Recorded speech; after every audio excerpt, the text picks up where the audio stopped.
Hi there, Alana Corso, managing broker, co-founding partner of Dwell Realtors. Super excited to share my first Mamas in Business interview with my dear friend and local business owner, Marianne Jett, who is the founder and owner of JettEd. Excited to share this interview that we did, and I really appreciate Marianne taking the time to meet with me. So tune in and watch.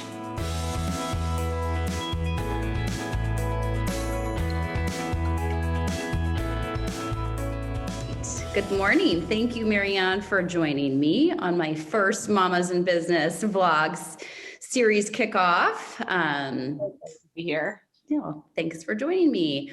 So tell us about JettEd. Yeah, so JettEd. So I started JettEd a few years ago after a long time volunteering in the San Carlos School District, which is how we originally met. Yep. And as my kids were entering high school, I just realized there was a need for some more support just from a college process and also honestly just through high school itself. So I've always had an interest in higher education. I kind of grew up with parents in that field and did a lot of stuff with my own alma mater. And so kind of took the steps to start the business from there. So really the focus of JettEd is to help kids through the college application process. I also do a lot of, I'd say, coaching and guiding, like I said, through high school itself. And I really see college not as like the end game or the, prize at the end of this long race of high school. It's really like kind of the next step for teenagers. And I always joke around that I love working with teenagers when they're not my own. And, and it's like, it's such a fun time to work with students because I think they're really kind of at this place of finding independence and figuring out what their identity and goals are. And sometimes they just need some help sort of channeling that. And so that's kind of what I do. And so again, it's really kind of, I'd say, a more holistic approach to college counseling. And obviously the college application process and all the kind of pieces of that are part of it. But I look at it as kind of bigger than that. So yeah. What grade should a family, if they were interested in working with you and their student, what grade should they reach out to you? Yeah, that's a great question. I think the ideal time is like, it really depends on your own student. But I'd say sophomore year, sometimes I meet with freshmen who need some help just with like class selection, or they're trying to figure out what to do and just are overwhelmed by the process. But yeah, sophomore, junior year even isn't too late. But and I work with a lot of seniors who just need like specific help with their applications. But I think sophomore, junior year is kind of the sweet spot. So yeah, makes sense. What being a mom that is an entrepreneur and doing your own thing, what would you say is one of the biggest challenges being a working mom?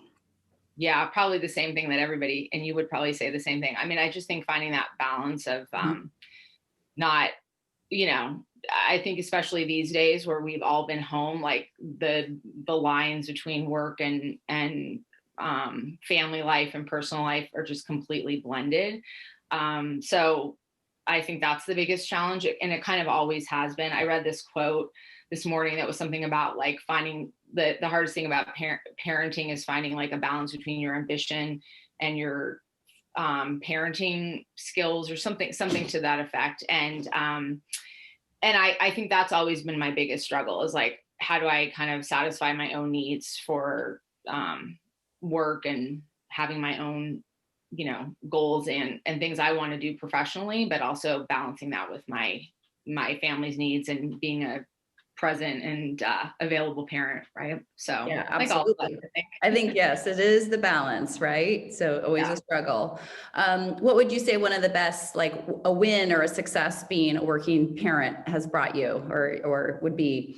Yeah, probably. I mean, it's like, it's that infamous saying that like your biggest strength is your biggest weakness. I think those things, right? Like, so having my own thing outside of home and really having success with kids. Like I find the work I do super rewarding. I mean, helping students in their own journey and all that is awesome. So I think like for me, it's just having something that is my own and where I feel like I'm really making a difference with other people. So Yeah, which is true, right? Fulfilling on the yeah, professional side and being a mama, and also letting your kids see that success, and the yeah, success you share with the kids that you work with, and your kids seeing like, yeah, see, we can all do these, like right. Glennon Doyle, we can do hard things. And Yeah, the college process is so daunting, and then but to be, I think, a cheerleader for kids to get them through that, like, and I think your vantage point of looking at it, that it's a step and not the end game,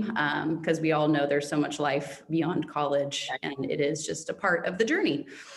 yeah, for sure, for sure. Yeah, and it's been, I mean, I don't know. I think this year, I think with all of, I mean, I think this applies to everyone probably, is that we've just faced so much uncertainty and unknown. And I mean, that this process is already so full of that. So you're just adding more and more, and so it's like helping, kind of being a voice, I guess, of reason and sanity, and knowing that like you don't know what, I mean, it's not that different from the work you do, right? Like you're helping people with this next huge step in their life and finding, and I remember when we were looking for homes and it was like you didn't get one and you felt like you're so attached, you could see your whole life there, and then Mm-hmm. it didn't happen, but you don't know what the next thing is that's waiting for you. And this isn't that dissimilar, right? Like No, kids get absolutely.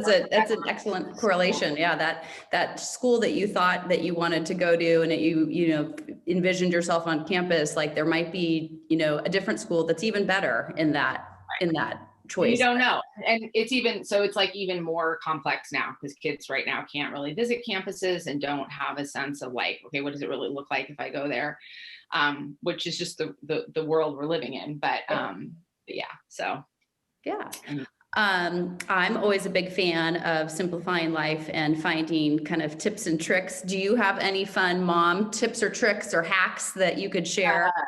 well, I was laughing when you said when you mentioned this originally. I was like, so keep in mind I have 3 teenagers, right? So my first hack is don't go in their rooms. Like if you want, that would be my hack. But I'd say for me, with especially like this world of everyone's home, there's like my schedule, my kids' schedule, like their school days. Like my daughter has breaks during the day, and she's like, "Oh, can you take me here and there and the other thing?" So I found that really scheduling time for myself, like for a workout or for a walk in the mornings, like on the family calendar. We use Google Calendar, so I mean that's, I guess, a hack in and of itself. But just to say, like, I'm off limits during these times because I found myself at the beginning of like when we were all home, everybody's like going here and there, and then it's 5 o'clock and I haven't, I've done my work and everything else, but I haven't had any time really for myself. So Yep. Yeah. So blocking some personal space on a family calendar. Great idea. Yeah. And in of itself, having a family shared calendar, right? So everybody can see, yeah, oh, mom's busy from this time to this time. it doesn't always work. I mean, it's like everything, right? Like best laid plans, but Yes. yeah, I'm just a much kinder, happier parent if I have that time for myself. So I really would say, everybody would agree with that, right? So Yep. Absolutely. yeah. Well, cool. Well, I sincerely appreciate your time for doing this kickoff with me I and love it. telling us about JettEd. And gosh, yeah, just thank you so much. Thanks for having me. You're welcome. Thank you so much for tuning in to watch my first interview of my Mamas in Business series with Marianne Jett. If you'd like to connect with Marianne and learn more about JettEd, here is her website, and also how you can connect with her on Instagram and Facebook. And if you have any local moms, or you're a mom yourself and you'd like to be a guest in my interview series, reach out to me at any time. I know it's all about kind of networking and getting to know one another, and sharing our awesome businesses and people in our community. So I appreciate you tuning in and checking us out this week, and I look forward to seeing you next week.